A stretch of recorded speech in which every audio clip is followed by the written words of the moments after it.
Wow, what a beautiful day it is, right? So, hottest day of the year today. It's like 91 degrees out. And what do? I get my bike, I drive it for 7 something miles, and now I climb up a mountain. I'm up here shooting a video just so I can make some decent looking content and just talk a little bit. So, that's what we're going to do here. So, but a couple things that I've been realizing is that in my life, there's a lot of things that I've learned. 46 years old now. I used to run a restaurant. I was general manager of restaurants for multiple years, and for like 10 plus years I was general manager of a restaurant, in charge of the whole entire thing.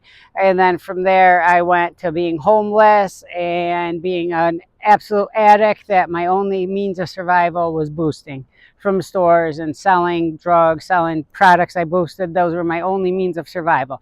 So, but in doing all these things that I did, whether I was successful, running the restaurant, whether I was successful raising my daughter, whether I was successful boosting from stores, whatever the thing was, there's a couple lessons that I wish that I could have learned way back when. And I feel like that my life would have went way differently if I just could have learned these couple things. So I feel like anyone younger out there, or anyone that hasn't learned these two lessons, if you can like truly just take these in and you can like just apply them to your life, that your life can truly be better, because my life has gotten better. And so I'm going to explain these two things to you, these two tips to you, and I'm going to explain them, go into thorough detail why, how that they'll make you better. Okay, so the first thing, and it sounds like a simple easy thing, but is to be honest. Okay, like, but let me back that up a little bit. Okay, so yeah, it sounds right. Okay, be honest. Yeah, that's why everyone says be honest, be honest. But what does that even really mean? Okay, so what I realized is way back in the day, not way back in the day, but when I was, when I first was an addict, and when I first, my life started falling apart, and I'm hiding my drug use from everybody. I'm hiding the fact that I'm stealing from my job from everybody. I'm hiding so many things from so many people all the time, that my life just had no chance of being good. How can I feel any sort of good about anything I'm doing when I'm lying about so many things? It is absolutely impossible. So, but that's an extreme end of it, right? That's a very extreme end of it, when you're just lying about everything and anything that you do, just to like literally, if I on this day, let's say I had a busy day at my work, and I served, let's say, 1,000 customers. I'm going to say I served 2,000. That's just a broad thing. But it's okay. Yeah, I did. I went out and I drove, like today. I said I rode my bike 7 miles. I would have said, oh yeah, I drove my bike 8, 10 miles. Right? I'm going to just exaggerate everything. Okay, but what I've learned about that, about exaggerating, about lying, about everything, and I kind of learned this while I was an addict more so than not, is because I dealt with so many people. When I became like a dealer and I started dealing drugs and everything, everyone would lie, and I understood that, and I got that. That's just where their life was at, and that's how they're surviving. And I understand lying for survival. I understand to an extent, but just follow me here. Okay, so when you lie like that, what happens is your word. Okay, your word. You don't have a lot of things in this world that really mean anything. Okay, but your word is one thing that you absolutely have. Okay, your word above all else, above anything else. You have the words that you speak. And the big thing is like, now that I know the Bible, and now that I know, have an understanding and relationship with God. God spoke the world into existence. He just said that, let there be light, and there was light. And that's how the world was formed. So that kind of means that the word means even that much more now to me. But basically, okay, so there was this person that I used to know, and he just would lie about everything. For whatever reason, he just was always lying. So anytime that this person would speak, I would just say, that's not true. That's not true. That's probably not true. And then they would like start talking. They'd start kind of telling me a story. I'd say, let me stop you right here. And I would tell them that, I don't even want to hear it, because anything you say to me right now, I don't know if I can believe it. So what is the point in even listening? What's the point in you wasting your time talking and me wasting my time listening to you, if I can't even know if what you're saying is true or not?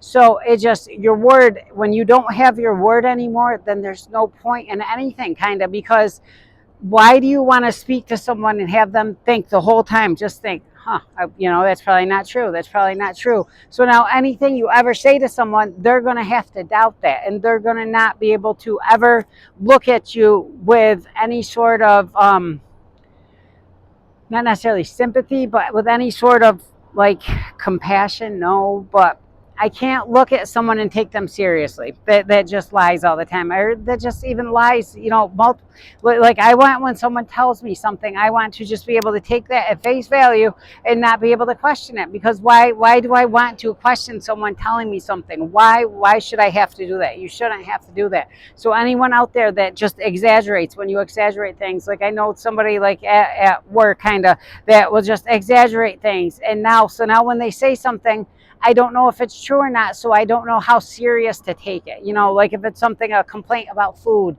or it's, this customer said this. I don't know when it's true. I don't know when it's exaggerated. I don't know when it's completely made. I don't know what to necessarily believe. I know there's a little bit of truth to a lot of things, but I don't know how serious to actually take it. Like, did 10 customers really tell me that is burnt? The way I made it is burnt. So now I know I got to change it and I got to make it differently. Or is that an exaggeration? It was just this one customer that doesn't like it that way. So that's what I mean by just exaggerating and saying, 10 customers said this when it was only one. Just be straightforward when you talk. Have your word count for something. That's such an important thing in this world, is to have your word count, because that's the only true thing that you have. At the end of the day, when you speak, you want the words that you speak to mean something, and you want the person that you speak to want to hear you, because I don't want to listen to anyone that I can't believe, because what is the point? What is seriously the point? You only have a certain amount of time in this world to live. So why do you want to spend your time listening to someone talk that isn't telling you the truth, that you got to question if it's even true or not? There's no point in listening to it. There truly is no point. So that's why your word is such an important thing. So that's the first thing that I want to talk about. Okay, the second thing I want to talk about is something that kind of just been happening to me as of lately, that I realized and I learned, a huge lesson in it. Okay, so, and this is just that at my job, right? So prior at my job was hard. I'm at a restaurant, I'm working all day, I'm serving food all day, hot kitchen, blah, blah, blah. All that stuff doesn't matter. But it's me and one other person that we're both really super good at our jobs. We both work together really well. And it was still a hard job. It was still hard to get everything done. It was still hard always to keep up. And that's fine. I like a challenge. I like to work hard. I truly like working hard. That is my most favorite. I don't want to do a job where I can't go home feeling satisfied, feel like, I just worked today. I don't want that. I want to work. I want that to be my life, where I work for what I'm doing, and I can feel good that I'm accomplishing something that other people can't do. I truly want that for my life. And I think that right there is a mindset and a way to look at something. But so what had happened was, the other kid that was good, like me, that did our job with us, he left the job. He just kind of walked out and quit and everything. So he left everything to me to do. So after a week and a half, 2 weeks of doing this, I was getting frustrated. I was having a hard time, because I'm having a hard time keeping up. And I really started feeling sorry for myself. And I'm just like, why am I even doing this? Why am I even working this hard? The owner, who's working, trying to keep up with me and trying to help me with everything, she's getting frustrated. So she's not always being the nicest person to me, which I completely understand this, but I'm like, what is the point of me doing all this if she's not even going to appreciate it, if she's not even going to be nice to me? And I started really like questioning things, started feeling a certain way about it and everything.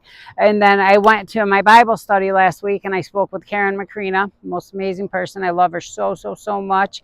And I spoke to her, and I just told her about the situation, and she says that you don't feel sorry for yourself. She says you're doing it for God. You're working for God. That's what you're working for. Nothing else matters. You're working for God. So I just said, okay, you know what? And then I really started to look at it and break it down. And I started to think, like, I'm capable of doing this job at this level that I'm doing it. I'm capable of handling 50 to 100 things all going on at one time. I will literally have 4 things on the stove cooking. I'll have something on the grill, two burgers on the grill. I'll have something in all 6 fryers. I'll have something going in all the microwaves. I will literally have all this stuff, and I'll have it all timed out so it can all match the time of what's coming, of the pizza that's coming down. I got to put it out the same time as that. I'll get a list of dinners where I will have a 15 top. I'll have 15 dinners come in. They all got to be cooked at different times. They all got to be cooked at different temperatures, and I'll have them all going so they can all go out one after the other. And I'll do that perfectly while doing desserts, while cooking wings, while doing all these other things at the same exact time. Like, I amaze myself at what I can do at times. But it's not easy. You know, I really am working hard, and I'm working harder than anyone else, you know, and then I'll see other people that are going outside, smoking a cigarette, doing all this. And, you know, I was starting to feel like, well, you know, it's just not fair. Why do I work this hard? What's the point? And I started questioning, like I said. But now the second week, when I went back last week after talking to Karen, now I just said, you know, I'm doing it for God. And I realized I'm able to do all this stuff. I'm able to work this hard. And I just looked at it more as like a challenge and an appreciation that I'm doing this for God because God enabled me to do this. God enabled me to have this work ethic and to have this workability about me. So I just put forth my best effort at all points in time. And I don't care what anyone else says or anyone else does. I just kind of put that from my mind. Not that that's always the easiest thing to do, but I tell you what, that's a great way to live your life. That's a great way to go about your life, is that you're just truly doing it for God, and you're doing it because you're able to do it, and you're thankful you're able to do it because, you know, you got millions and millions and millions of people that obviously I truly think that I'm like in a top, you know, maybe 5% of people that can handle doing what I'm doing. No, like, I'm not boasting. I'm not trying to say, I know that probably sounded bad to say that, but it's truthful though. Like I know not many people are going to be able to do this, and many people be able to keep their attitude about them and be nice. And I'm always nice and friendly. I'm always good to people. I have a lot of good qualities that I really take on like a high character, and I've always done that. But there's many people in this world that are disabled, many people in this world that would love the chance to be able to stand up and do what you're doing. You know, you have people that are deaf, people can't see, people that are in these third world countries that don't even have food, don't even have, you know, a place to live, just all the different things, all the different problems and things that are going on in this world that are troubling everybody. You know, whether it could be in Israel waiting to get bombed, hear those alarms going off every day, I gotta go hide in a bomb shelter, and I'm crying about my work because I'm having to work hard. No, it's crazy and it's silly and it's just so. All I'm saying to you is that those are the two lessons, right? The first one is be honest at all times. Don't exaggerate anything. Just make your word count. Like, make your word, everything that you speak, make it count, because you don't want someone to have to question what you're saying. You don't want someone, when you're talking, and like you could be, you know, it's like the boy who cried wolf, and then all of a sudden the wolf came and no one believed them, right? But I don't want to talk to someone and have them think, yeah, that's probably not true. You know, I don't even know why I'm listening to this right now, because that's probably not true. I don't want to think that when I talk to someone. I truly, truly do not. And then the second part of it is I'm going to work as hard as I can at whatever it is that I do for both myself and for God, because I know that I'm able to do my work. I'm able to be this person that I'm able to be. And I'm not going to be able to do it forever, for one, but I should be thankful, and I can show appreciation to God by using my abilities, by using my talents, by being the best at whatever it is that He's placed me at right now at this point in time in my life to do. So currently that best is, you know, working at Yeti's and delivering the best food that I can possibly deliver and the best service I can possibly deliver, just putting my hand as many things as I can and doing my very best at that right now, you know. So when customers come in, this is what I've been praying for lately. Customers come in, I want them to have a good experience, so then they can go have a good week. They can eat good food, leave happy, so they can go have a good week, go have a good time with their family. And that's what I want, you know, for my life. That's what I want for what I do at work. That's what I want my work to do for people. And then aside from that, I just want to be able to speak, and I want people to know what I'm saying is true and genuine. I truly believe that. I mean, there's times maybe at work where like the owner will say, "Did you do this?" And I might just say no really quickly or something. I don't know. I'm pretty sure that's happened. But for the absolute most part, if I say something, it is the absolute truth. It really, really, really is the absolute truth. I will not speak something unless it's 100% fact, and I know that. And that's how I want to be viewed. That's how I want everybody to see me, and that's how I want God to see me, and that's how I want to see myself. So that's how I live my life. But those are the two things I got for you guys today. Again, check out this amazing view. It's so nice out here right now, and it's just cool, right? I mean, I could have sat home today in my air conditioning, watch TV, watch movies, but no, I'm going to get out, go ride my bike, go climb a mountain, and go make this video. I love y'all, appreciate y'all. Remember, as nice as it is to be important, it is infinitely more important to be nice. I love you. God bless.